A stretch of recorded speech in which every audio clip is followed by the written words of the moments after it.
to Well, you investigate. didn't talk about the car wash scene, which I thought was pretty.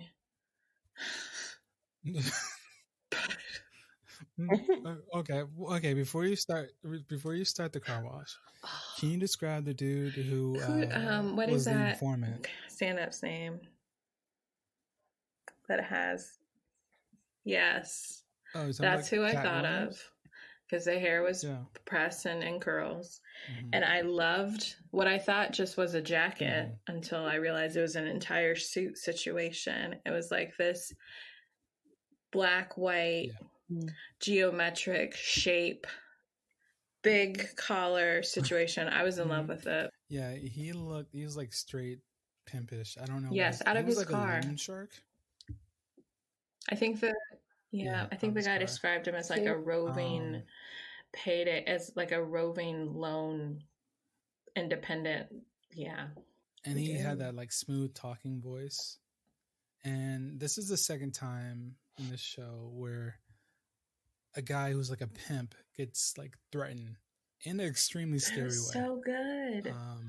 Okay, so she goes up to him very slyly, again using her sex appeal to get him comfortable. They're like arm in arm going to the trunk, and he like opens it and there's all this random Goodwill stuff in the trunk.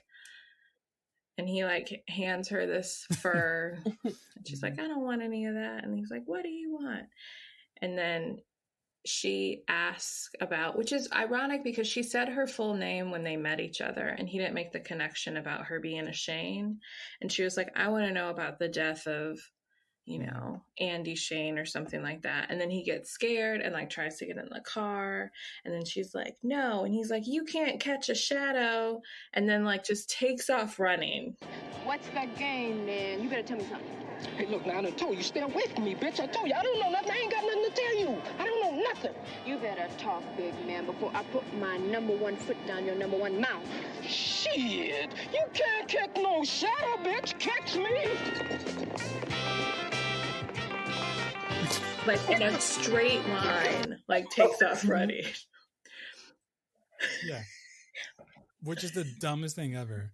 Straight line, and then what Sheba does was like, oh, okay, I'm just going to hide in his back seats. Now, mind you, Brittany, a straight line, which means, in theory, you should see somebody get into your car. Yeah, there's a lot you should see with a straight line. I think it's a pimp. What? Yeah. You don't... Anyway. What? He deserved it. I'm sorry. I don't feel sorry. I mean, we don't know he was a pimp. He had pimp-like qualities. Yeah. He still knew better than running in a straight line. That's all I'm saying.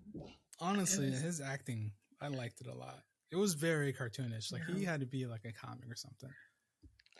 So tell them about oh my gosh, she's not a psychopath, first of all. So she, she's ducking down in the back seat, and these are huge cars, so of course you don't know somebody's back there. So she takes a I forget what he called it, but what? Wait. No, I'm getting there. I'm just getting in a real specific detail because she pops up from the back and then puts a gun on his cheek, like this steel cold metal, and he's terrified. In my mind, he probably pissed his pants. Like, he looked very scared. And but she does it when they get into the car wash, which I thought was very smart. Very, very smart. And then she makes him roll down the window, and he's worried about his interior. While a gun is pressed to his face. So good. Priorities. So good. But yeah, he was freaking out, and so he freaks out. She gets the information she wants eventually, and then the scene ends with him like being pushed into one of those car wash like big buffer things. Brushes. So I assume that his head gets chopped off, but that's probably not true. It just no, that's because he goes to the payphone and he calls a pilot, and he was like, "Hey," I can't do his voice, but it was very cartoonish. He's like, "Hey man, I'm sorry, I had to write you out. This woman came for me, and now she come from you." And and then Pilot was like, I'm gonna kill her, and then I'm gonna kill you. And then he did some dumb, weird cartoon face, like, oh no. And, what do you mean you told her where I live? I'm sorry, Pilot. But that bitch would have killed me, man, if I hadn't have told her who you was, man. No, you don't understand. Look, man, Pilot. Look, man, this is me, your number one dude. Now, you know I wouldn't have turned you in, man. She put one of them to my head, man, a Magnum. You better hide your face, nigga. Because when I get that bitch, I'm coming after you. Wait a minute, Pilot. Let me... What? Wait a minute, Pilot! Which was the best part of the movie. Okay. And then after this, the movie gets kind of extremely serious. Have we skipped over the bedroom scene, or is that next? No, that's this is when next. I took my nap and had to rewind a little bit.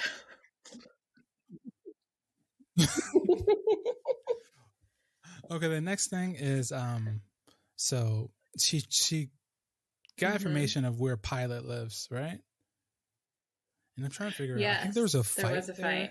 It was epic because it involved cars not on the street but on like the sidewalk lawn situation, which was beautiful. Yeah, that's also common. No, oh, wait, no, is that the carnival thing? Maybe is that when they that ran was a through precursor to the carnival.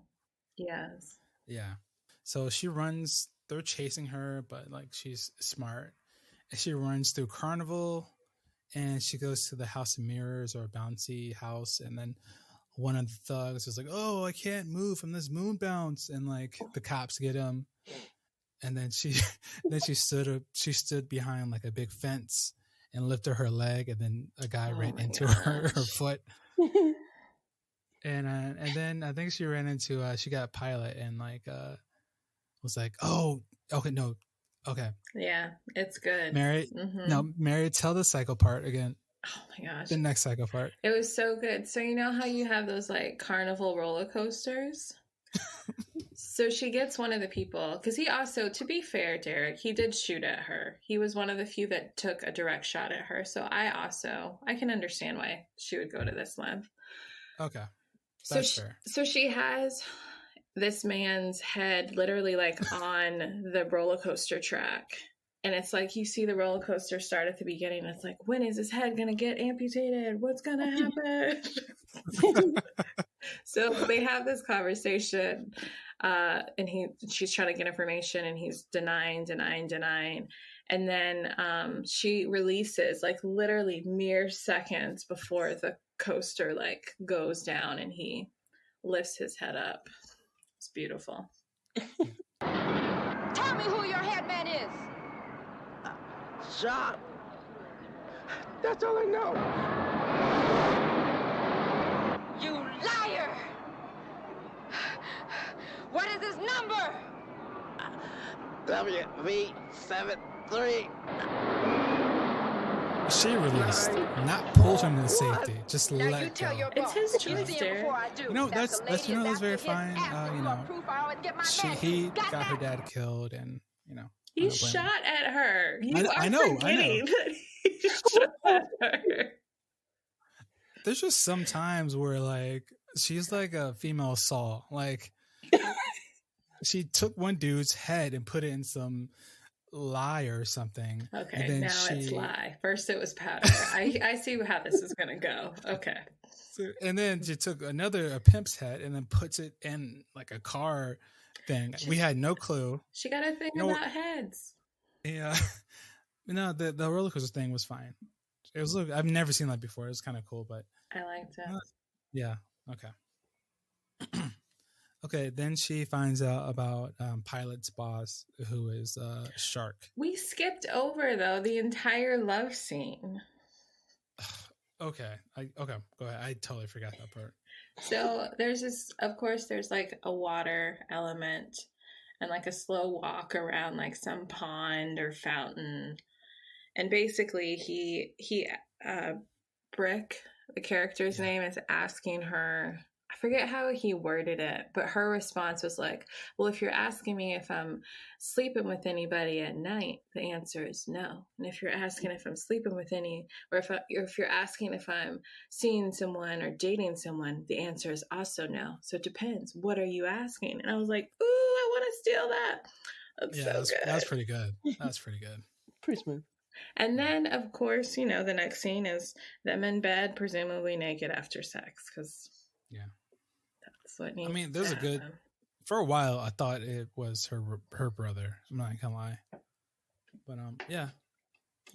Okay, I didn't think we needed that scene, but whatever. I mean, that's better than what was happening last week. Oh yeah, Dolomite. Yeah, with the immediate sex scene, so I can get that.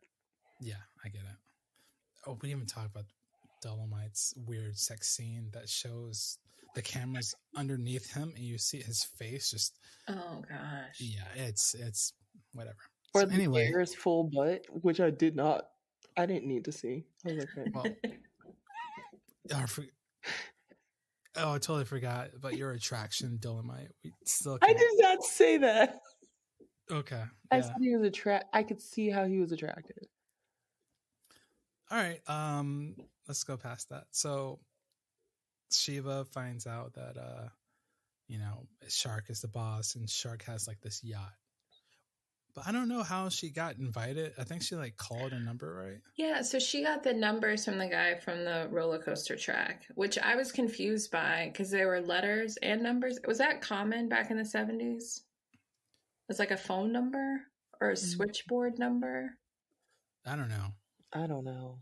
I don't remember that. I don't remember the letters. I know there were letters on a rotary phone, but maybe that was to help him. Maybe it's just I don't know. She wrote it down, and it was like W something.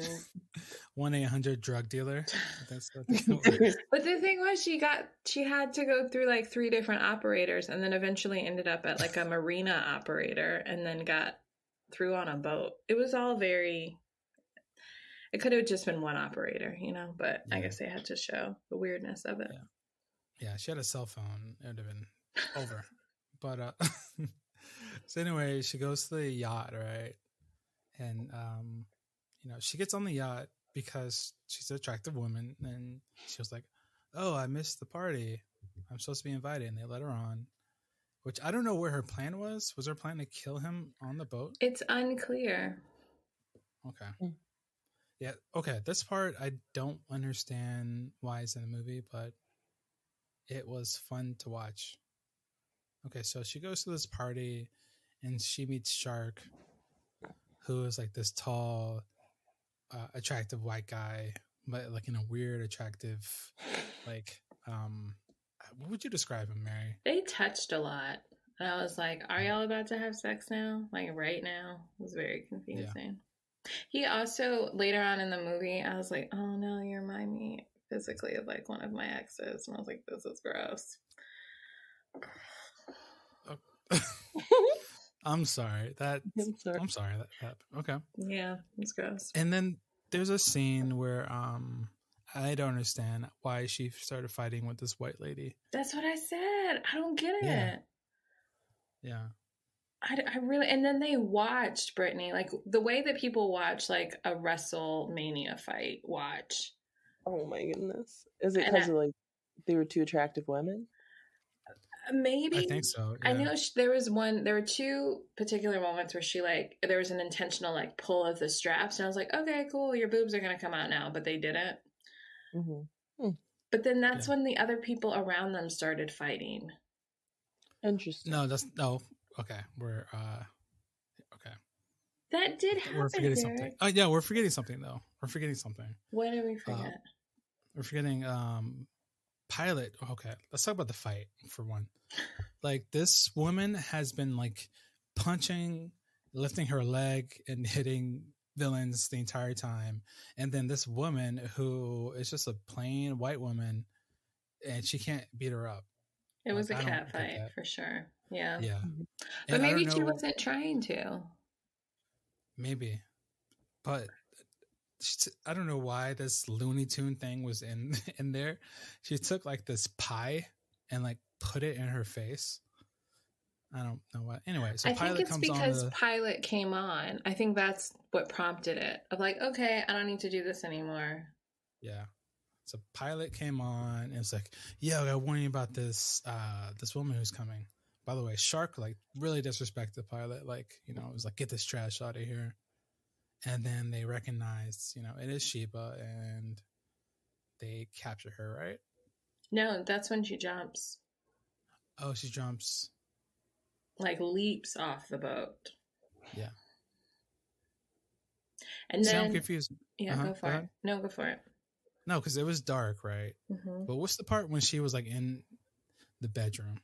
Okay, you're skipping over some things. So okay, go ahead. All right. So Brittany, she's in this cute little dress, really cute dress. Somehow her dress didn't get messed up in this fight, which was amazing. Yeah, I'm looking at it now. It's nice. So she jumps in the water and they're like looking in the water. The thing that's confusing is usually when people do that in other movies, they start shooting the water to try and kill the person, but they didn't waste bullets doing that.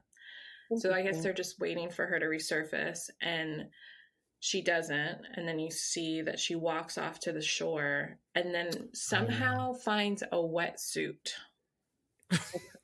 And like the next scene is her in a wetsuit. And mind you, I don't know if they had wetsuits in the other two movies that y'all saw, but you know, 1975 wetsuits were apparently 2 pieces. Okay. Yeah. Very interesting. We did not have sweatsuits in the other movies. Or wetsuits. Yeah. Wait, what did I say? It says sweatsuits. Oh, I meant wetsuits. I'm sorry. So she's in the wetsuit and then she re-enters the boat. And that's when she's caught and then brought into the room. Yeah, this is creepy.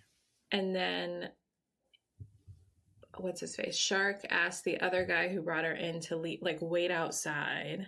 And then she uses her sexiness again. Because she teases him and is like, did I something about his masculinity. Oh, I like that part. Did I break your fragile masculinity or something like that? Yeah, and he was like, it takes 2 women to do that. And then she says, well, I'm only one woman or something like that. And then slowly unzips the top of the wetsuit. And then it's like, to me, okay. And I just want to talk about this because it might just be me. It could be angles, who knows. But her bikini top was really loose. And I was like, did they have an oversized bikini top to try and make it look like she had more there? Because I was like, this just doesn't make sense. Mm-hmm. Does not make sense. And she's touching herself. And then he leans over they're about to get down. And then she kicks him in the balls, but he's holding the side. I noticed that. He wasn't holding the middle. He was holding the side. Deric, can you explain for those at home that don't, Yeah. So for white guys, their balls are in the side of their... No, I don't know why. It's just bad acting. I don't know why he grabbed there. That's the beginning of it. I don't know why. Did you want me to describe testicles? Is that what you wanted me to do? I don't understand why he's holding the side of his leg. I was like, is that where his erection was? It was very confusing. Okay. One, maybe that's just where she kicked. We don't know. She didn't go ball kick and then kick him in the balls. She just kicked. So... Okay, so she kicked him, but she just put her leg up with the other guy. She didn't just put her leg up. I mean, I guess so. I mean, I don't trust her kick game, honestly. Clearly. Uh-huh. Yeah. She missed the balls and, the carnival thing. Anyway, so they're captured, right? They're captured. So the other guy comes in. He asks to put her in the basement or something, or put him in the bottom of the boat. So he does. And for whatever reason, there's an old steak knife, maybe. And when they first showed the shot of this, I was like, I don't really understand what this is. But Brittany, it's so old that the wooden handle is cracked. So she just opens the cracked handle and like takes a blade and like sticks it under her wetsuit for later. You know what? I didn't know that was a knife. I might be stupid, but I thought it was just a sharp piece of wood. So yeah, okay. Yeah. So yeah, do you want to talk about what happens to Pilot? Oh, I don't like that. Oh my gosh, I will talk about it then. What don't you like about it? Hold on. Brittany, are you muted? I was muted because I had to go turn on the light. It's like very dark. Okay, you know how noisy those lights are. Well, I didn't even walk into the hallway because who knows, I might fall or something. Okay. So I'm gonna cut that out. What'd you say? With Pilot, yeah. Okay.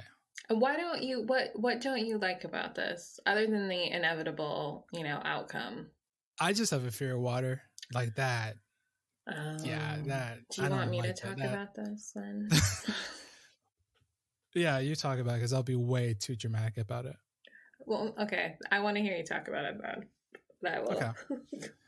So, Shark, which is whatever lazy writing that you named Shark or whatever, takes Pilot and was like, "You failed me for the last time," and then Pilot's like, "Yo, come on, I'm sorry," and ties his hands up and has a rope and then attaches it to a speedboat, and then the speedboat takes off, and you just see his like body just getting whipped around the water, and the next scene is like he's like drowned.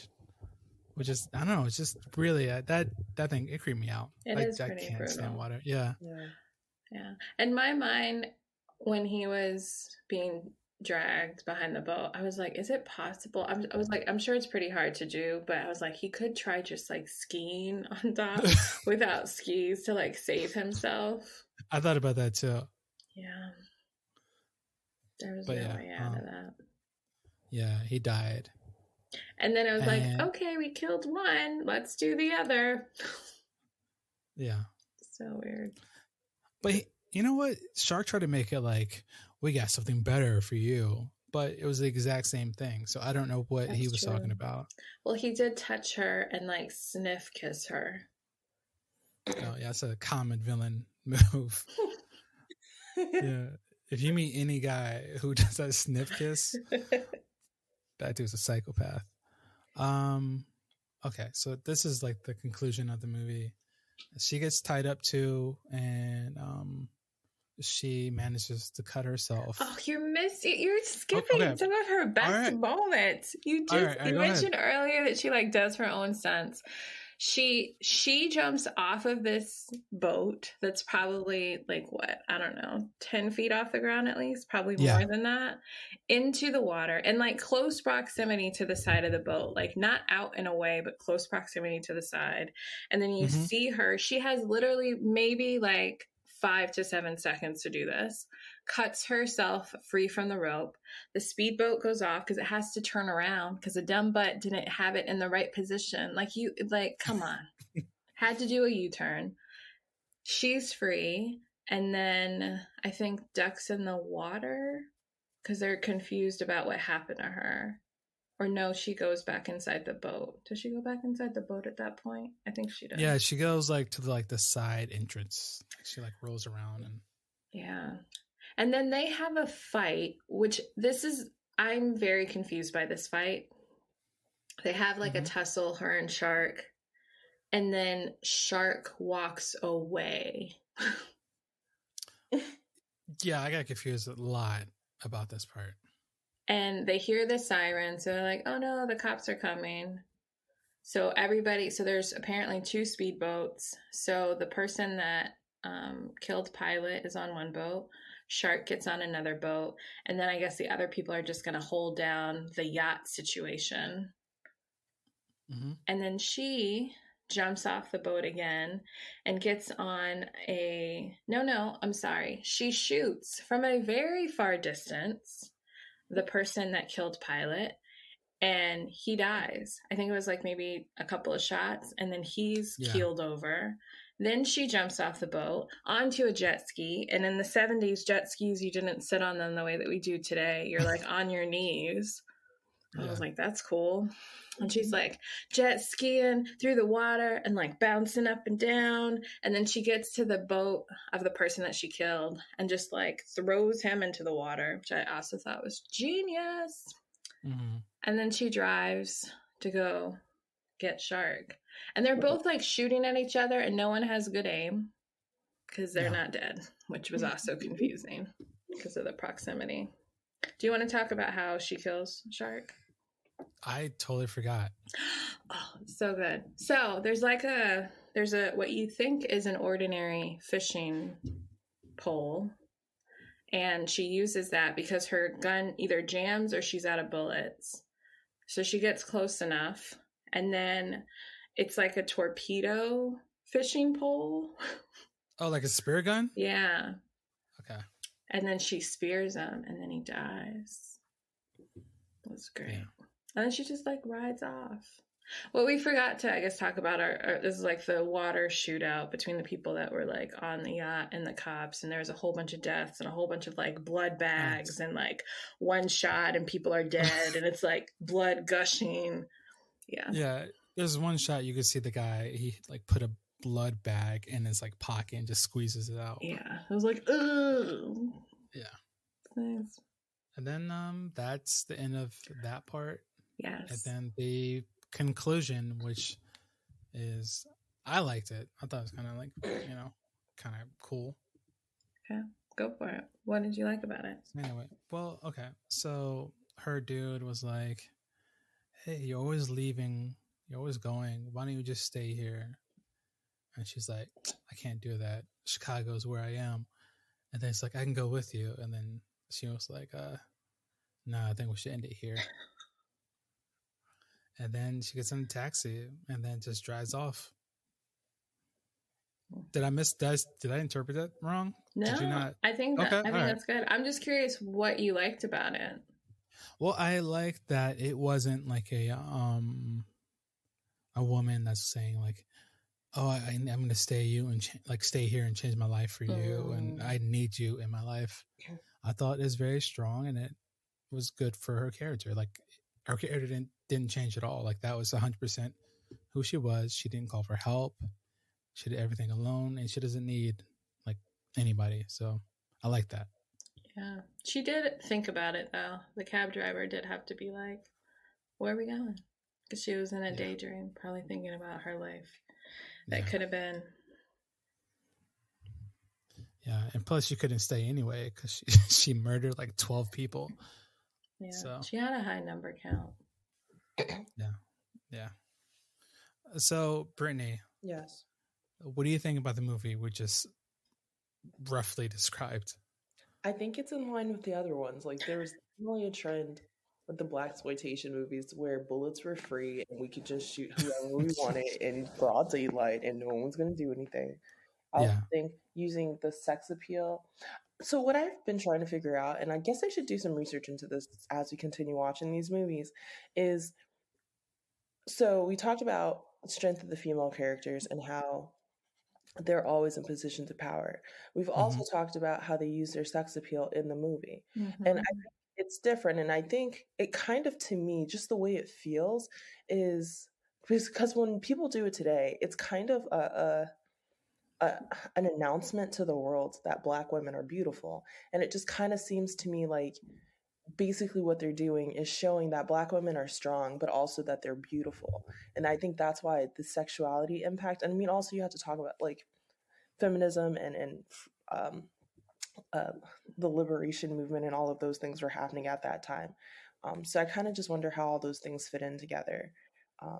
Because I feel like there's a deeper reason why they have such strong kind of in-your-face messages, even where they might lack in other areas, which might be plot lines and acting sometimes. And also this idea of being able to fight people with your bare hands and using ingenuity. Yeah. So I think it sounds interesting. Well, to me, it just seems like these movies are the type of movies where the person who's normally being oppressed has the upper hand on everybody. Yeah.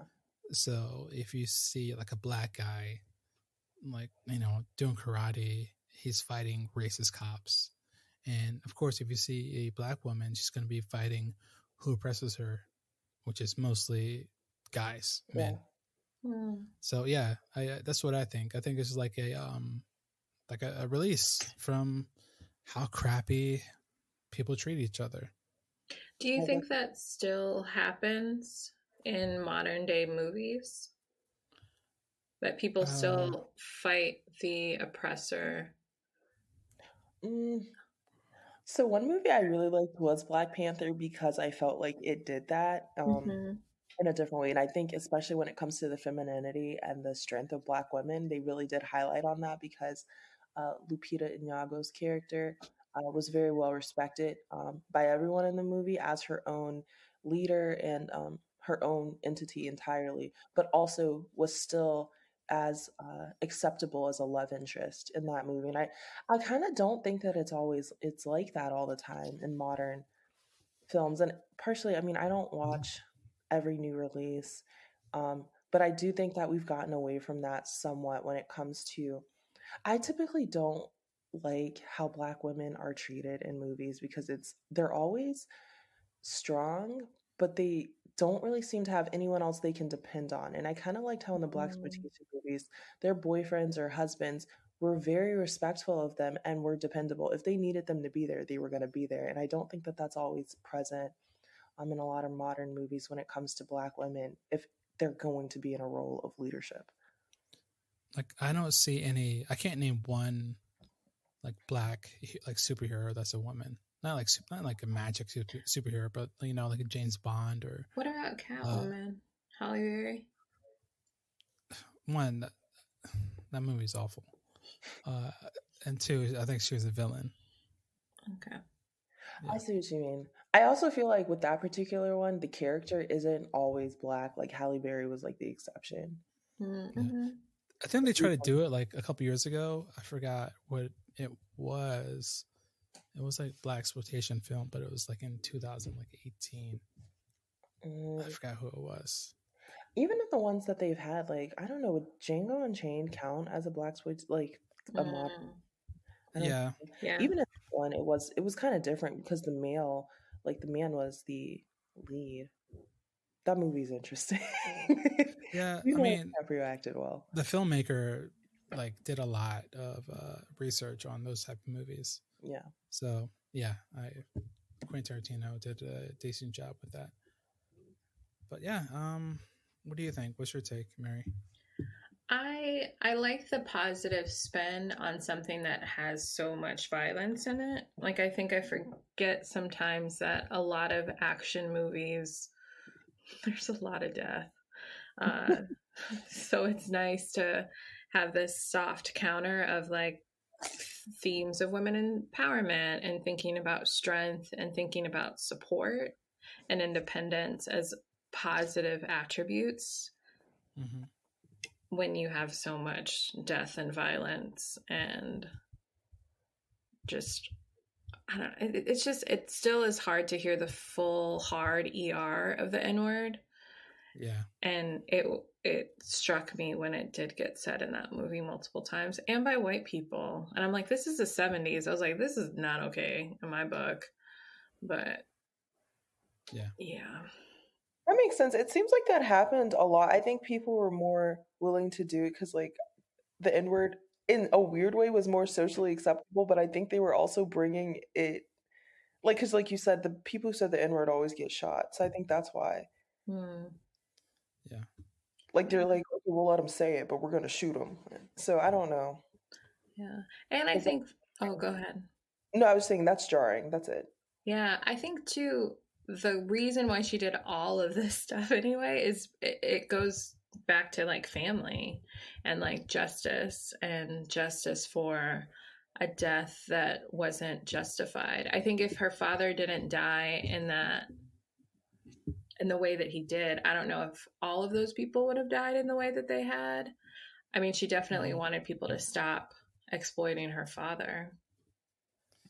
And her family told her like multiple times, like, you shouldn't be here. Like, you can't handle this. We should be the one who handles this. That's very true. So, yeah.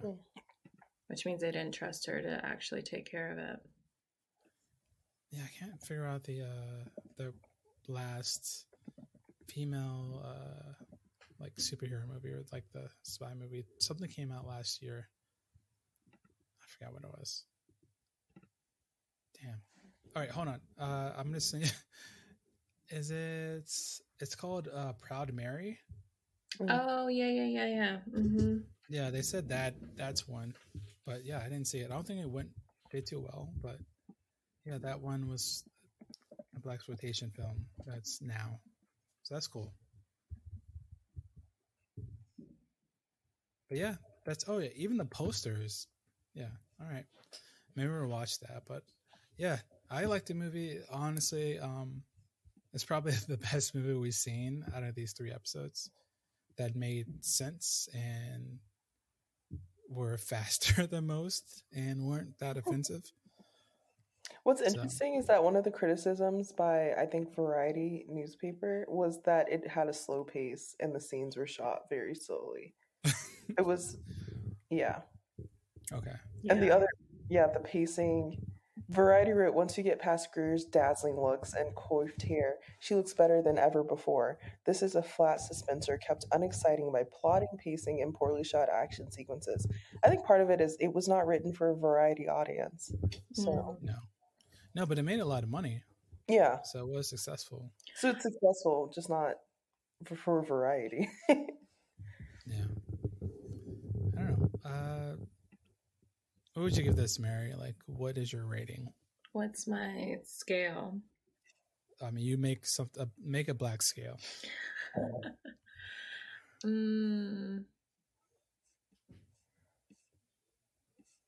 I think if I stick with a positive lean on this, I'd give it like 4 afros out of 5. Yeah, okay. I like that. 4 out of 5? Mm-hmm. Yeah, afros. Okay. I would give it, it's hard. 6. Fuck, what are those things? 6 of those butter container things that don't have butter in it, but you just have like leftovers. What are those called? Country crock. Country crock cases, whatever they're called. I'll give it 6 out of 10. But yeah, I like it.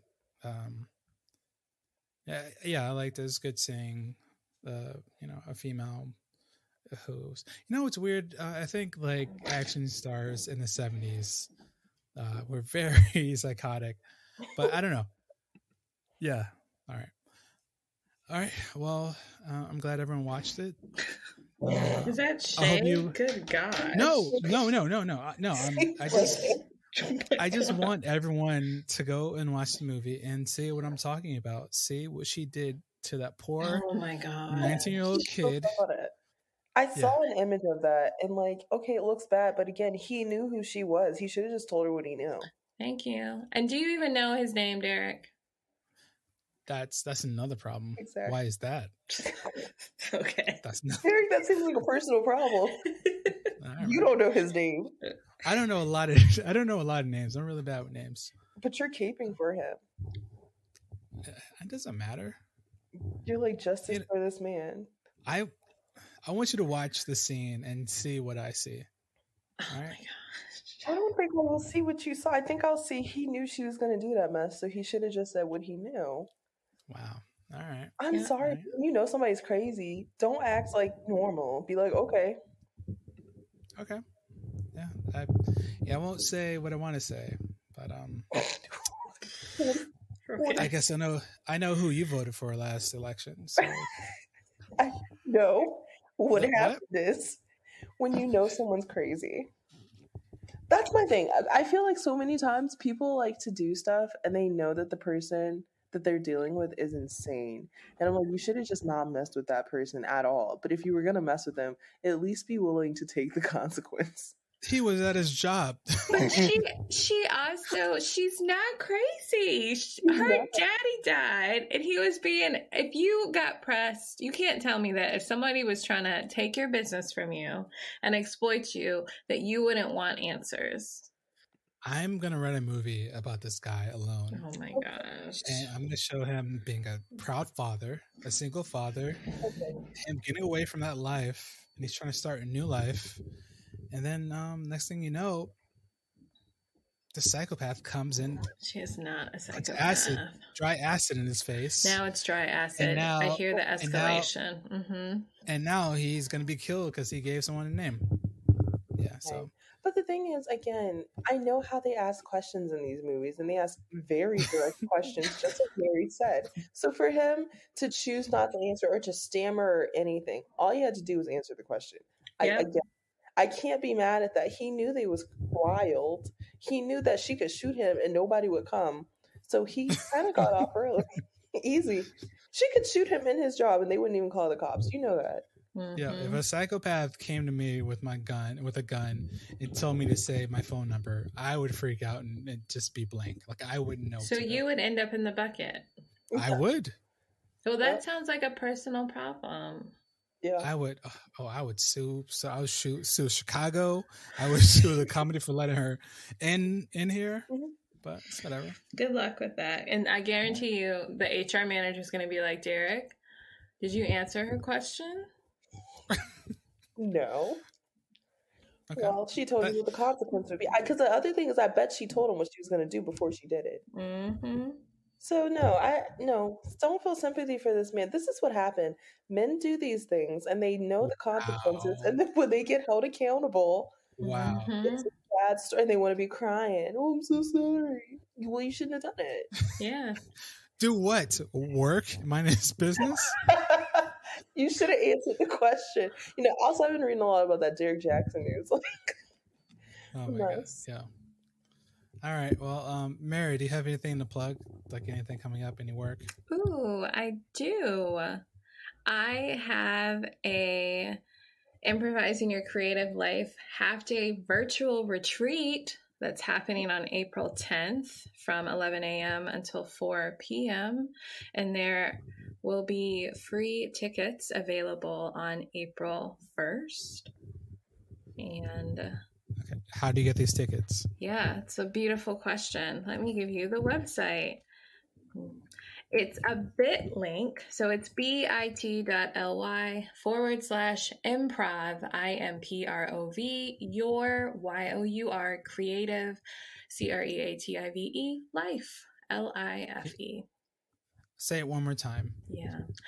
bit.ly/improv your creative life. Awesome.